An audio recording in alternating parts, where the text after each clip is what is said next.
అందరికీ నమస్కారం అండి. ఎస్ఎల్ తెలుగు స్టోరీస్కి స్వాగతం. నేను చెప్పబోయే కథ ప్రేమ చెలగాటం, ఎపిసోడ్ నంబర్ 40.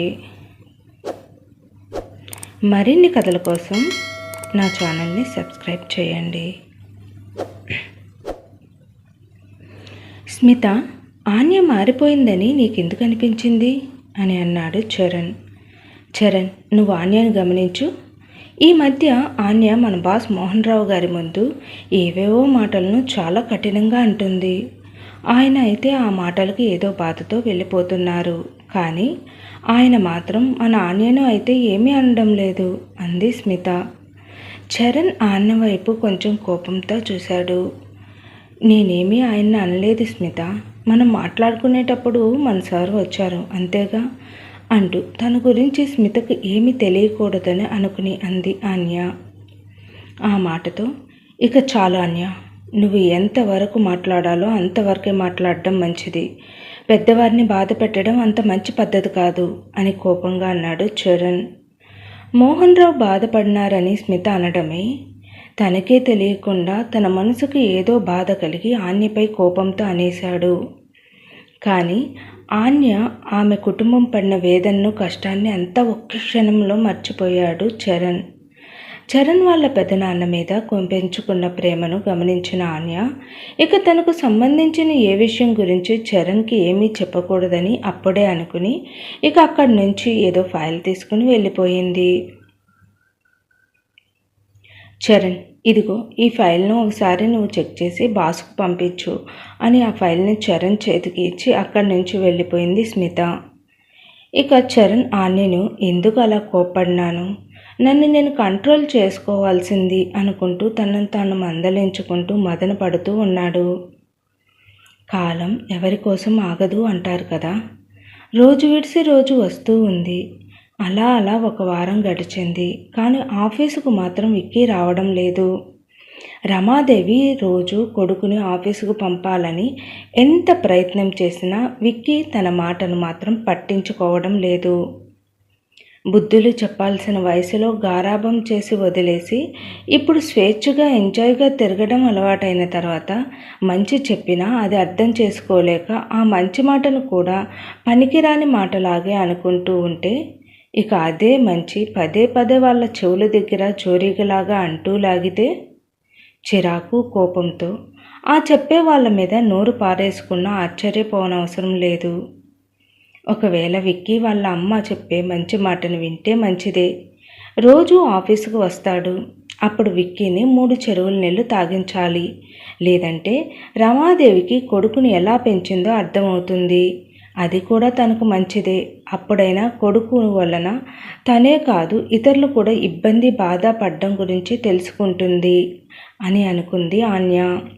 అందుకే కొడుకును ఆఫీసుకు తీసుకువచ్చి అంతలా హంగామా చేస్తూ ఉంటే తనకు ఆలోచన రావడమే ఇక దాన్ని అమలు చేసి అది జరిగేలా చేసింది ఆన్య. విక్కీ, నేను వారం నుంచి నీకు చెప్పిందే చెబుతున్నాను. నువ్వు ఈ రోజైనా ఆఫీస్కి వెళ్ళు. అమ్మా, నేను అన్ని గంటలు అక్కడ ఉండలేను. నువ్వు ఉండలేకపోతే ఆ అని అన్నట్లుగానే ఆ కంపెనీతో నీకు ఏ సంబంధం లేనివాడిలాగానే ఉంటావా? అసలు ఎవరమ్మా ఆన్య? ఆమె మాటలు చేతలకు తగిన మూల్యం నేను ఆ అమ్మాయికి చెల్లిస్తాను. ఆ అమ్మాయి మాట విని ఆఫీస్కి నేను ఏమీ వెళ్ళాల్సిన అవసరం నాకు లేదు. పైగా ఈ అగ్రిమెంట్ కూడా ఆ అమ్మాయే చేయించిందని అప్పారావు నాకు ఫోన్ చేసి చెప్పాడు. నేను ఇప్పుడు ఆఫీస్కి వెళ్తే తను చేసిన అగ్రిమెంట్ను అంగీకరించినట్లుగా ఉంటుంది. నేను అస్సలు ఆన్యను వదిలిపెట్టను అని కోపంతో అంటూ, నేను కూడా నువ్వు చెప్పావని ఆఫీస్కు వెళ్ళాలి అని అనుకున్నాను. కానీ ఇదంతా ఆన్య ప్లాన్ అని తెలిసిన తర్వాత నేను ఆఫీస్కి అస్సలు వెళ్ళకూడదని అనుకున్నాను అన్నాడు విక్కీ. అది మన ఆఫీస్ విక్కీ. నువ్వు ఆ అమ్మాయికి భయపడడం ఏమిటి? ఇక విక్కీ అమ్మ మాటలను విని విసిగిపోయాడు. అమ్మా, నా గురించి నాకు తెలుసు కదా, అన్నీ నేను చూసుకుంటాను. దయచేసి నన్ను అది చెయ్యి ఇది చెయ్యి అని మాత్రం చెప్పకు అంటూ కోపంతో అక్కడి నుంచి వెళ్ళిపోయాడు విక్కీ. రమాదేవికి ఏం చేయాలో అర్థం కాలేదు. ఆమెకు కూడా వాళ్ళ నాన్న అప్పగించిన ఆ కంపెనీ అంటే ప్రేమ అభిమానమే కాకుండా నాది నా సొంత కంపెనీ అనే అహంకారం కూడా ఉంది. ఆ కంపెనీ బాధ్యత మొత్తం తన కొడుకు అప్పగించాలని తన గట్టి కోరిక. కానీ తన ఇష్టం తన కొడుకు కష్టంగా ఉంది. ఇక కంపెనీ కోసం తన ప్రాణం సైతం పెట్టే తన భర్త తన కొడుకు విషయంలో ఏ నిర్ణయం తీసుకుంటాడు? ఇక అగ్రిమెంట్ ప్రకారం వెళ్ళకపోతే ఏం చేస్తారు అనే ఆలోచన. మరలా ఎవరైనా ఏమైనా అంటారా? ఏమంటారు? అది మా ఆఫీస్, మా ఇష్టం అని మరలా తనకు తానే సర్ది చెప్పుకుంది రమాదేవి. ఆన్య మోహన్ రావు దగ్గరికి వెళ్ళి, సార్, మీరు ఏమీ అనుకోను అంటే మీకు ఒక విషయం గురించి చెప్పాలనుకుంటున్నాను అని అంది. చెప్పు ఆన్య అని తన చేతిలో ఉన్న ఫైల్ను మూసి ఆన్య వైపు చూస్తూ ఉన్నాడు మోహన్ రావు. సార్, మీ తర్వాత ఈ కంపెనీ ఉండదు. ఇక్కడ పనిచేసే ఉద్యోగులు అధిక పని వలన జీతాలు అందక, ఇంకా చెప్పాలంటే వాళ్ళకు ఉద్యోగం ఉంటుందో ఊడుతుందో తెలియక తెగ అవస్థలు పడుతుంటారు. చివరికి ఈ కంపెనీ వేరే వారి చేతుల్లోకి వెళ్తుంది, లేదా దివాలా తీసి మూసుకుపోతుంది అంది ఆన్య. అది విన్న మోహన్ రావు ఒక్కసారిగా ఆన్య అంటూ గట్టిగా అరిచాడు. ఆ అరుపుకు ఆఫీసులో అందరూ కంగారుగా చూశారు. చరణ్ ఏమైందోనని గబగబా మోహన్ రావు క్యాబిన్లోనికి వెళ్ళాడు. లోపల మోహన్ రావు ముందు ఆన్య నిలబడి ఉంది. కానీ అతను మాత్రం కోపంతో కళ్ళు పెద్దవి చేసి ఆన్య వైపు చూస్తున్నాడు. చరణ్, ముందు ఈ అమ్మాయిని ఉద్యోగంలో నుంచి తీసేయి, వాటికి సంబంధించినవన్నీ క్లియర్ చేసి ఇక్కడి నుండి పంపించేయి అన్నాడు కోపంతో. రేపు మీ అబ్బాయి కూడా ఇలాంటి ఇసుకు కోపంతో ప్రతి ఒక్క ఉద్యోగి అరవడం పంపడం చేస్తాడు సార్. అదే కదా నేను కూడా మీతో ఉంది అని అంది ఆన్య. ఆన్య, ముందు నువ్వు ఇక్కడి నుంచి పద, వెళ్దాం అంటూ ఆన్య వైపు చూస్తూ అన్నాడు చరణ్. ఎందుకు రావాలి అంటే ఇక్కడ న్యాయం అనేది మనుషులను బట్టి మారుతూ ఉంటుందా? నేను ఇక్కడ ఉద్యోగిని, నాకు ఒక న్యాయం, విక్కీ కూడా ఇక్కడ ఉద్యోగే. మరి వారం నుంచి ఆఫీస్కు రాని అతనికి ఏ న్యాయం? పుత్రధర్మమా అంది ఆన్య. అవును, పుత్రధర్మమే. ఎందుకంటే ఈ కంపెనీ, ఈ కష్టం అంతా మా అన్నయ్య కోసమే. అతని తర్వాతే మా పెద్దనాన్నకి ఏదైనా. అయినా ఇవన్నీ నీకు ఎందుకు? నీ ఉద్యోగంను నువ్వు అంటున్నా.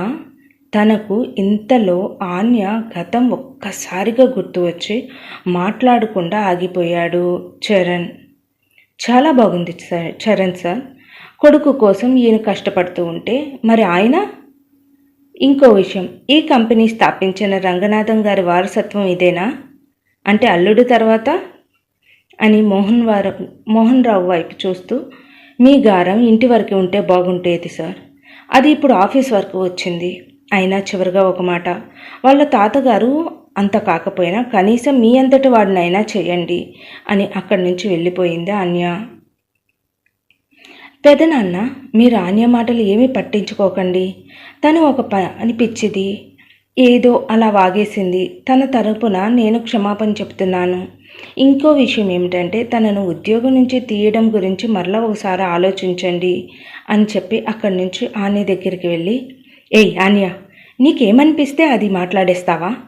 ఆయన నాకు పెదనాన్న అని చరణ్ అంటూ ఉంటే, నీకు పెదనాన్న అయితే నాకు ఓ హంతకుడు తండ్రి అని కోపంగా అక్కడి నుంచి తన బ్యాగ్ తీసుకుని హాస్టల్కు వెళ్ళిపోయింది ఆన్య మోహన్ రావును అనిన మాటలను చాటుగా విన్న అప్పారావు వెంటనే విక్కీకి ఫోన్ చేశాడు.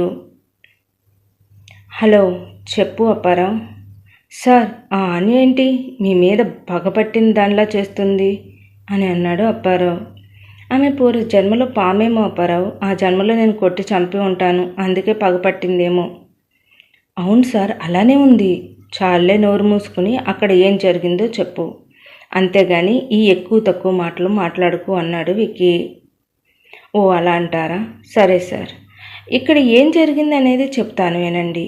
కాదు, ముందు మనీ వేయండి, ఆ తర్వాత వినండి అని అన్నాడు అప్పారావు. ఆ ఆన్య కాదు, నాకు నువ్వు అసలు శత్రువు. సరే, నువ్వు చెబుతూ ఉండు, నేను వింటూ డబ్బులు ట్రాన్స్ఫర్ చేస్తాను అని అన్నాడు విక్కీ.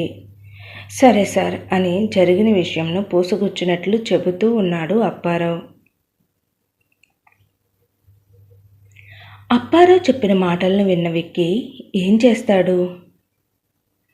ఆన్య మాటలకు మోహన్ రావు ఏం చేస్తాడు?